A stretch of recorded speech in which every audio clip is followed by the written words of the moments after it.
Hey guys, Dr. Meeker here. Today we're going to be looking at the East Asia region.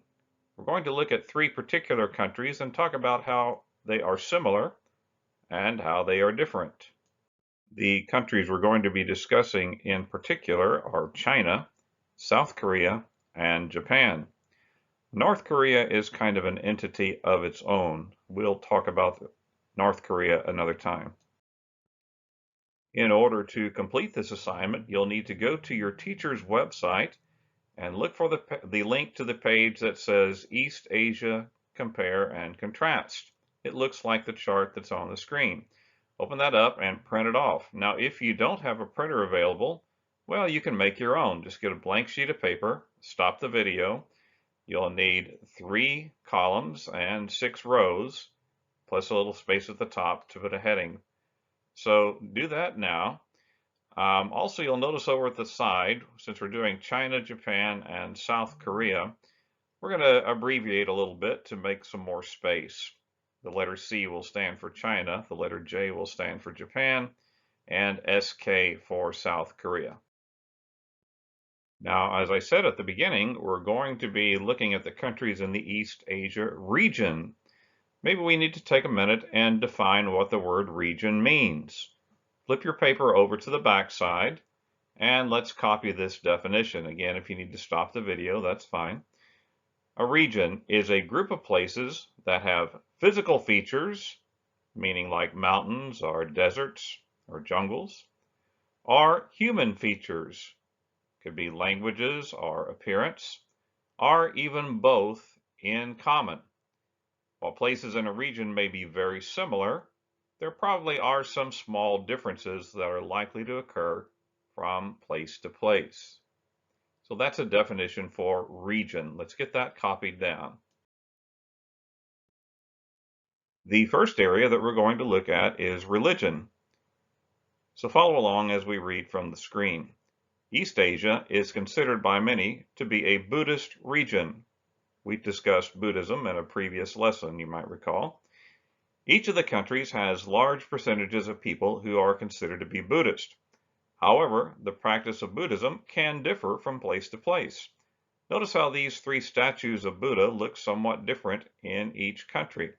So even though they are all, or at least many of the people in these 3 countries are Buddhist, they may vary in the way they actually practice Buddhism and see Buddha himself.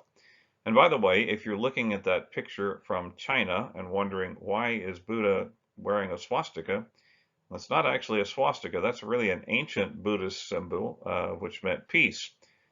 Before World War II, when Hitler came to power in Germany, the Nazis took that symbol, twisted it around the other direction, and it came to symbolize their belief in German superiority, racism. But that's not what he's wearing. It's the opposite, basically, of what he was wearing. So there we have it, Buddhism. So let's look at the chart, and you see where the arrow is pointing. In the column under similarities, next to religion, we're going to write down that Buddhism is practiced in all 3 countries, although maybe slightly different. So you can say Buddhism, but practiced differently in China, Japan, and Korea. As we said, many people in these 3 countries are Buddhist. However, the country of South Korea has something a little bit different. Look at the screen. About a fourth of the population of South Korea is Buddhist. However, another fourth calls themselves Christian. Neither China nor Japan has a sizable Christian population. This makes South Korea a bit different from the other countries in this region. In fact, the picture you're seeing on the screen there is a place called Yoido Full Gospel Fellowship. It is thought to be the largest Christian church anywhere in the world. On any Sunday, they claim that about 1 million people worship there. They have 7 different services throughout the day, and they have people coming and going all the time. And so that's a bit of an unusual occurrence.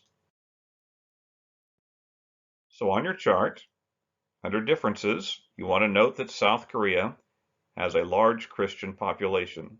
And while you're writing that, I'll give you a little bit of background about how this came to be. For many years, Korea was a closed-off nation. They didn't let any foreigners come in. But up in the 1870s, that changed. They started allowing foreigners to come in, and one of the first ones who came in was an American missionary from the state of Ohio. He was a Christian missionary, and he was also a medical doctor. Not too long after he arrived, there was an attack on the king's family. Korea used to have a king, and the king's nephew was stabbed really severely. Well, the Korean doctors didn't know how to treat that kind of wound, but this American missionary did, and the young man recovered. The king was very impressed, and he said, "If there are more like you, we welcome them to come in." And so that opened the door for Christian missionaries to come into Korea. Now, later on, in the time leading up to and during World War II, Japan had taken over Korea, and Christianity became linked with the resistance movement against the Japanese. And so it became very popular there, and today about a fourth of the people in South Korea are considered Christians. All right, our next area is about language. East Asians' written languages look similar, but they are different from one another. Both Chinese and Japanese use thousands of characters. Each character represents a different word. You can see on the screen down below the Chinese and Japanese language. Each character represents a different word. So in order to learn how to write those languages, you have to learn thousands of different characters. Now back to the chart. Next to languages, under similarities, you want to note that Chinese and Japanese use thousands of characters. Each character represents a word. Japanese characters began as Chinese characters. They borrowed from China originally, but they've changed most of them so that they are unique to Japanese now. So even though Chinese and Japanese might look alike to outsiders, they are different languages. Once again, Korea is a little bit different. Koreans used to speak Chinese, but many years ago, one of the kings of Korea felt like Chinese was too difficult for the common Korean to learn, and so he made a change. And it's called Hangul. If you look at the screen, Hangul is the Korean language. It was developed in the year 1446 by a fellow named King Sejong. It has 28 letters. And what's interesting about the Korean alphabet, Hangul, is that the letter shapes kind of mimic the shape that your mouth and your tongue make when you make certain sounds. And like English, each character represents a different sound. So there's only 28 letters in the Korean alphabet. And again, they're kind of based on the way your tongue and your mouth shape themselves when you make certain sounds. So it's much easier to learn. And so let's note on our chart, under differences, that South Korea has a 28-letter alphabet called Hangul. Each letter represents a sound, like the English alphabet.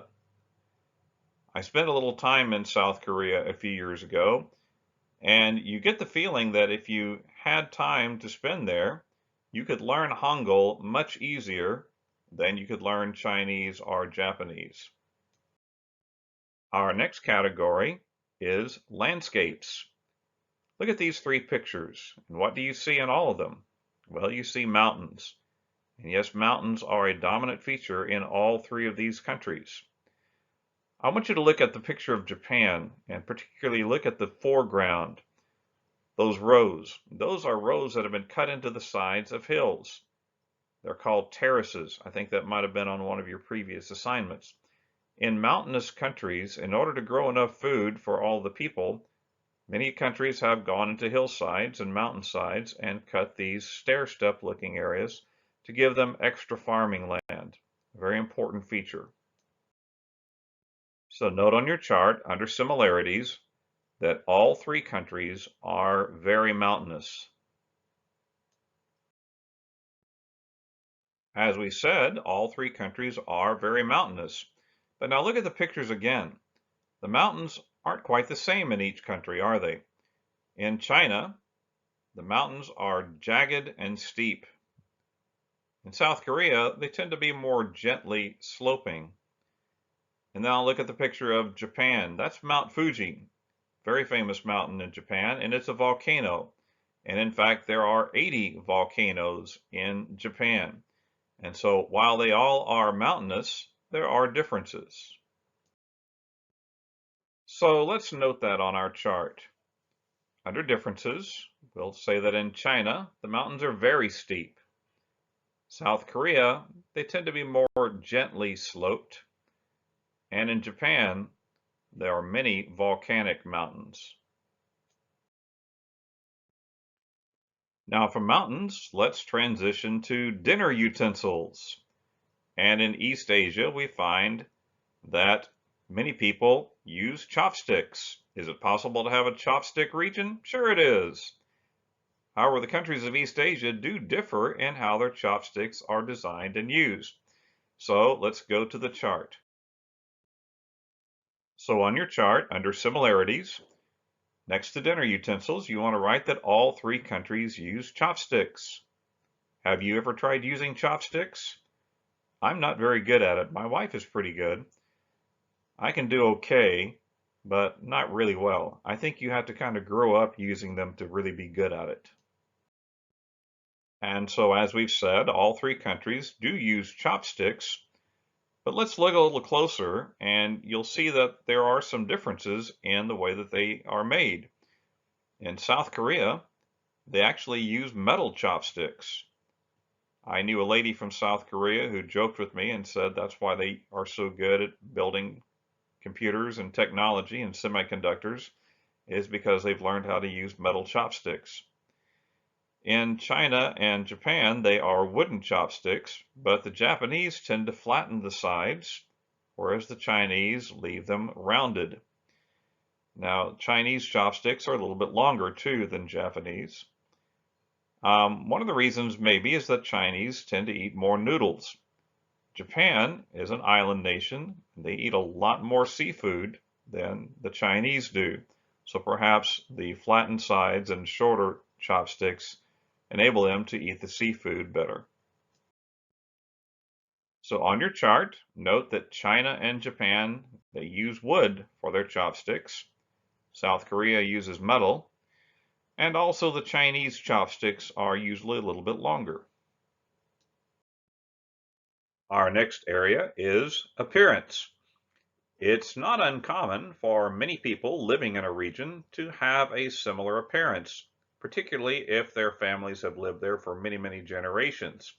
If you'll recall, earlier in the year when we were studying Northern Europe, we talked about how many people in Sweden and Norway have blonde hair, blue eyes, fair skin. Well, many people in East Asia also have a similar appearance. They have dark hair, generally a light olive-colored complexion to their skin, high cheekbones, which gives their eyes a very pleasant almond-shaped appearance. So on your chart, under similarities next to appearance, you can note that in these three countries, many people have dark hair, light olive skin, and high cheekbones. I believe that East Asians are very attractive people. As we've stated, there are many similarities between the peoples of these three countries, but there are differences too.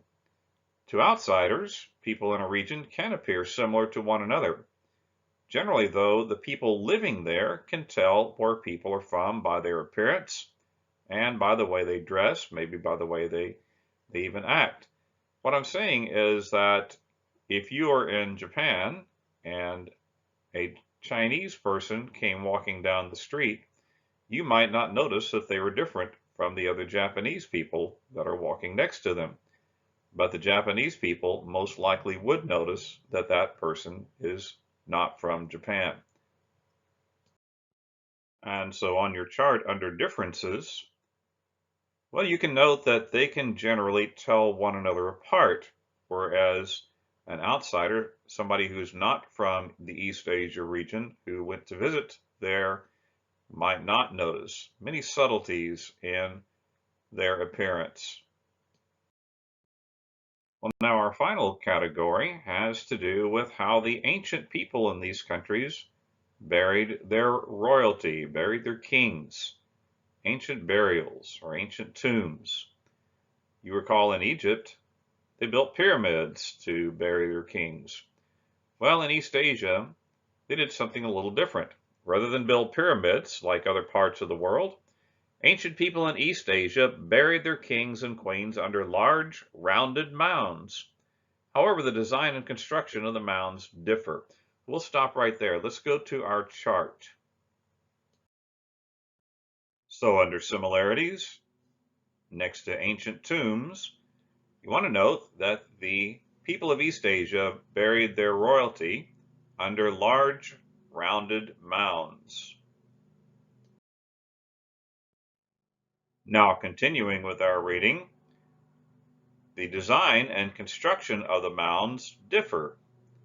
In Korea, the mounds were made of large stones which were then covered with dirt and grass.